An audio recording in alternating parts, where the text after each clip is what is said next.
లోక్సభ సభ్యులు ఆంధ్ర రాష్ట్రానికి ప్రత్యేక హోదా సాధన కోసం రాష్ట్ర విభజన జరిగినప్పుడు హామీలు అమలు చేయాలనేటువంటి డిమాండ్తో రాజీనామాలు సమర్పించడం జరిగింది. అనేక సందర్భాలలో తెలుగుదేశం పార్టీకి సంబంధించినటువంటి నాయకులు మీరు రాజీనామాలు ఇవ్వడం కాదు, ఆ రాజీనామాలు ఆమోదింపు చేసుకోండి అని చెప్పి మాట్లాడడం జరిగింది. ఈరోజు స్పీకర్ గారు రాజీనామాలు ఆమోదించారు. స్పీకర్ గారు రాజీనామాలు ఆమోదించిన తర్వాత మరలా కొత్త పాట పాడుతున్నారు, ఎన్నికలు రావని రాజీనామాలు ఇచ్చారని చెప్పి. స్పీకర్కి రాజీనామాలు ఇచ్చాం, సంవత్సరం ముందే రాజీనామాలు సమర్పించడం జరిగింది. ఎన్నికల్లో పోటీ చేయాలనేటువంటి ఆలోచనతో ప్రజల్లోకి వెళ్ళి రాష్ట్ర కేంద్ర ప్రభుత్వాలు ప్రజల్ని ఏ విధంగా మోసం చేశాయి, ఏ విధంగా మభ్యపెట్టాయి, ఏ విధంగా ద్రోహం చేశాయి అనేటువంటిది ప్రజలకు వివరించాలనేటువంటి ఆలోచన లక్ష్యంతోనే మాకు సంబంధించినటువంటి లోక్సభ సభ్యులు రాజీనామా సమర్పించడం జరిగింది. స్పీకర్ గారు స్పీకర్ ఫార్మాట్లో ఇచ్చిన తర్వాత ఆ సంబంధించినటువంటి రాజీనామాలు ఆమోదించడం జరిగింది. కొంతమంది చెప్తున్నారు రాజీనామాలు ఆమోదించడంలో జాప్యం జరిగింది, రకరకాలైనటువంటి మాటలు. రాజీనామాలు ఆమోదించడంలో జాప్యం జరగడానికి కారణం ఎవరైతే లోక్సభ సభ్యులుగా ఉన్నారో వాళ్ళు స్పీకర్ ఫార్మాట్లో ఇచ్చినప్పటికీ కూడా ఒక భావోద్వేగానికి గురై ఇచ్చినటువంటి రాజీనామాలు, ఒక ప్రత్యేకమైనటువంటి కారణంతో ఇచ్చినటువంటి రాజీనామాలు.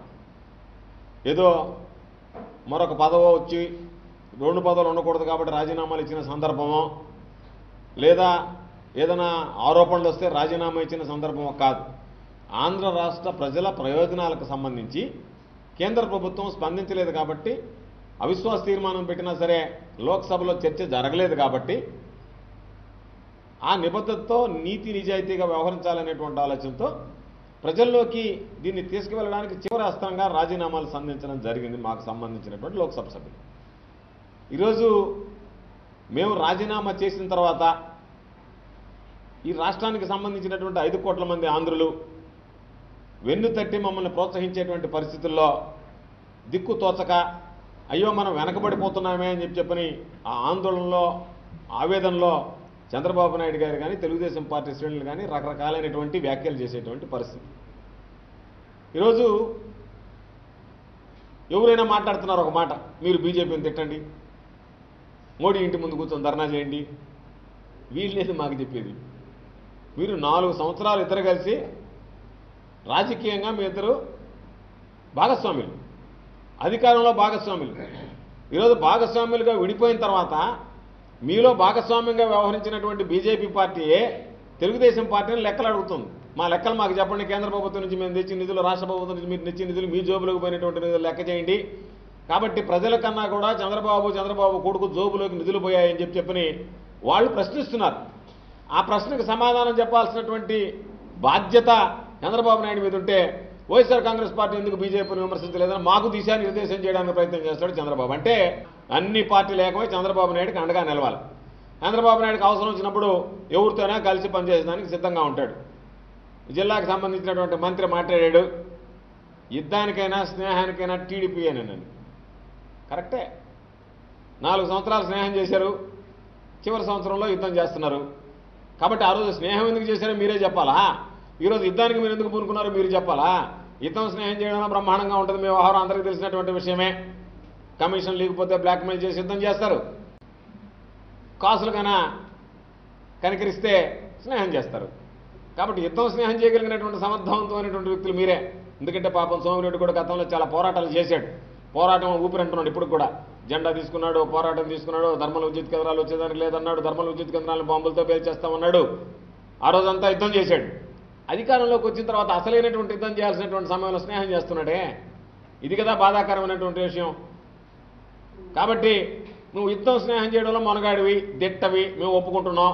ఇంకో మాట చెప్పాడు, కేవలం 1 సంవత్సరం జీతాలు త్యాగం చేశారు తప్ప పదవులు త్యాగం చేయలేదని. నేను పాపం చంద్రమోహన్ రెడ్డి దాదాపుగా ఒక 20 సంవత్సరాలు ప్రజలకు దూరంగా ఉన్నాడు కాబట్టి ప్రజల చేత గెలిచినటువంటి ప్రజాప్రతినిధులన్నా కూడా పాపం కాస్త ఏహభావం యావగింపగలిగేటువంటి పరిస్థితి. అయ్యో నన్ను ఓడించారు, నన్ను గెలిపించలేదు, కాబట్టి గెలుపు అనేటువంటిది పదవులకి ప్రామాణికం కాదు.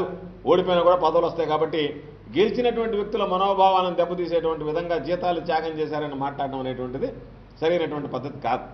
మీకు నీతి ఉంటే, నిజాయితీ ఉంటే, దమ్ము ఉంటే, ధైర్యం ఉంటే, రోషం ఉంటే, పౌరుషం ఉంటే, సిగ్గుంటే, శరం ఉంటే మీరు రాజీనామాలు చేసి ఉండాలి. మీరు రాజీనామాలు చేయకుండా ఏమీ లేనటువంటి వ్యక్తులు మీరు అదేమంటే యుద్ధం, పోరాటం, కొత్త కొత్త పదాలను వస్తేట మీ దగ్గర ఉండాల్సిందంతా అవినీతి, అక్రమం, ఆశ్రిత పక్షపాతం, వీటన్నిటికీ పరాకాష్ట, వెన్నుపోటు. బ్రాండ్ అంబాసిడర్లు మీరు వెన్నుపోటుకి. కాబట్టి వెన్నుపోట్ల గురించి సూచనలు సలహాలు ఇచ్చినా బాగానే ఉంటుంది. వెన్నుపోట్లు ఏ విధంగా చేయాలనేటువంటి దాని మీద మాట్లాడితే బాగుంటుంది తప్ప మీరు ఇవన్నీ పక్కన పెట్టి ధర్మ పోరాటం, యుద్ధం, ఎందుకు ఈ కొత్త కొత్త పదాలన్నీ మీ నోటుకుండా? మీ ఒంటికి మంచిది కాదు, మీ ఆరోగ్యానికి మంచిది కాదు, మీ పార్టీకి మంచిది కాదు.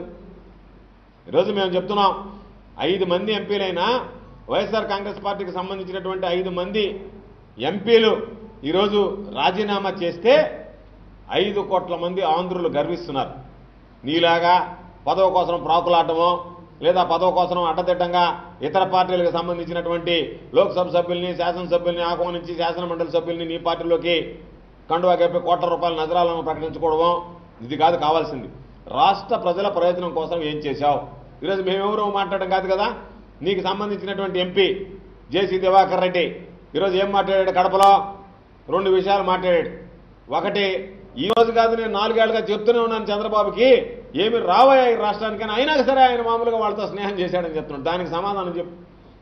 నీకు సంబంధించినటువంటి లోక్సభ సభ్యుడు దివాకర్ రెడ్డి గారు చెప్పినటువంటి మాట, చంద్రబాబు నాయుడు మోసపోయాడని నువ్వు మాట్లాడుతున్నావు. చంద్రబాబు నాయుడు మోసపోలేదు. నేను చెప్పాను చాలా సందర్భాల్లో చంద్రబాబు నాయుడికి కేంద్ర ప్రభుత్వం ఏ ఒక్క హామీని కూడా అమలు చేయదని చెప్పి అయినా చంద్రబాబు నాయుడు చూద్దాం అని చెప్పి దోస్తీ చేశాడని ఆ రోజు దోచుకోవడానికి మీరు స్నేహం చేశారు. ఈరోజు ఏంది?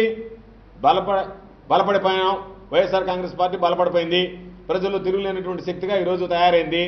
కాబట్టి ఏదైనా బీజేపీతో కన్నా మనం యుద్ధం ప్రారంభిస్తే మైనారిటీ ఓట్లు, ముస్లిం ఓట్లు ఏదైనా సరే మనకి బీజేపీకి ఉన్నటువంటి వ్యతిరేకంగా ఉండేటువంటి ఓట్లు మనమేమన్నా అనుకూలంగా మలుచుకోవచ్చేమనేటువంటి ఒక చివరి అవకాశం కోసం ప్రయత్నం చేస్తున్నావు. వీటన్నిటితో పాటు ఈరోజు రకరకాలైనటువంటి వ్యాఖ్యలు మాట్లాడుతున్నావు. కాబట్టి చంద్రబాబు నాయుడికి స్పష్టత లేదు. చంద్రబాబు నాయుడు అన్ని విషయాల్లో వైఫల్యం చెందాడు. ఈరోజు చివరికి చంద్రబాబు నీచమైనటువంటి రాజకీయాలకు పాల్పడి రాష్ట్రానికి సంబంధించి రాష్ట్ర ప్రజల హక్కుల కోసం, ప్రయోజనాల కోసం చేసినటువంటి దాని మీద నువ్వు ఈరోజు విమర్శించేటువంటి పరిస్థితి మంచిది కాదు. అందుకనే మీరు చేసేవన్నీ దొంగ దీక్షలని మేము మాట్లాడడం కాదు. జేసీ దివాకర్ రెడ్డి చెప్పాడు, ఎందుకయా అనవసరంగా కూర్చోవడం, ఉక్కు రాదు తుక్కు రాదు అని.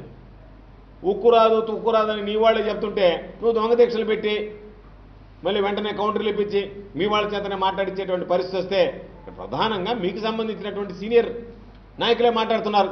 చంద్రబాబు నాయుడికి తెలుసు, మేమందరం చెప్పాం కేంద్ర ప్రభుత్వం మీకేం హామీలు అమలు చేయదని. అయినా చంద్రబాబు నాయుడు అవసరాలు ఏమో తెలియదు కానీ కనిపెట్టుకుని ఉన్నాడు.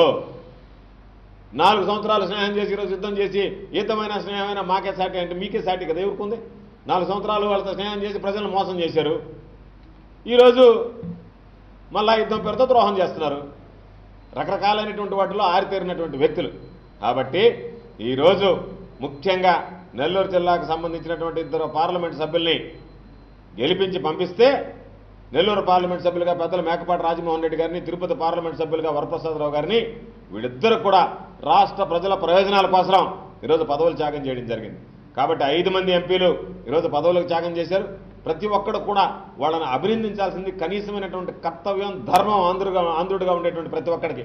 వాటిని పక్కన పెట్టి వాళ్ళ మనోభావాలు దెబ్బతినేటువంటి విధంగా వాళ్ళు చేసినటువంటి వాటి ప్రయోజనాల్ని నిష్ప్రయోజనం అని దాని మీద వ్యాఖ్యలు చేయడం, వాటి మీద అనవసరమైనటువంటి మాటలు మాట్లాడడం, వాళ్ళ మీద దాడులకు పూనుకోవడం అనేటువంటిది సరైనటువంటి పద్ధతి కాదు. ఏది ఏమైనా ఇటువంటి వ్యక్తులు ఎన్ని మాట్లాడినా, ఏ విధంగా మమ్మల్ని గురించి విమర్శించినా మేము ఇటువంటి విమర్శలు ఏమి పట్టించుకోం. ఈరోజు వైఎస్ఆర్ కాంగ్రెస్ పార్టీ మా ఎంపీలను చూసి గర్వపడుతున్నాం. వైఎస్ఆర్ కాంగ్రెస్ పార్టీకి సంబంధించినటువంటి మా ఎంపీలు చేసినటువంటి రాజీనామాలతో ఈరోజు చర్చ ప్రారంభమైంది. జాతీయ స్థాయిలో చర్చ ప్రారంభమైంది. ఇతర పార్టీ నాయకులు కూడా వైఎస్ఆర్ కాంగ్రెస్ పార్టీకి అండగా నిలవాలి. వైఎస్ఆర్ కాంగ్రెస్ పార్టీ ఈరోజు స్వార్థ ప్రయోజనాల కోసం కాకుండా ప్రజా ప్రయోజనాల కోసం పదవులు త్యాగం చేశారని చెప్పి ఆలోచన చేస్తున్నారు.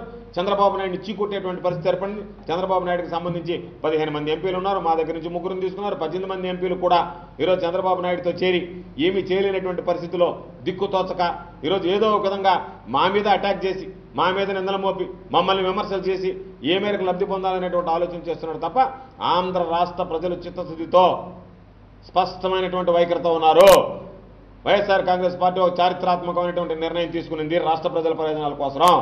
కాబట్టి రాష్ట్ర ప్రజలందరూ కూడా వైఎస్ఆర్ కాంగ్రెస్ పార్టీ తీసుకున్నటువంటి నిర్ణయాన్ని హర్షిస్తున్నారు.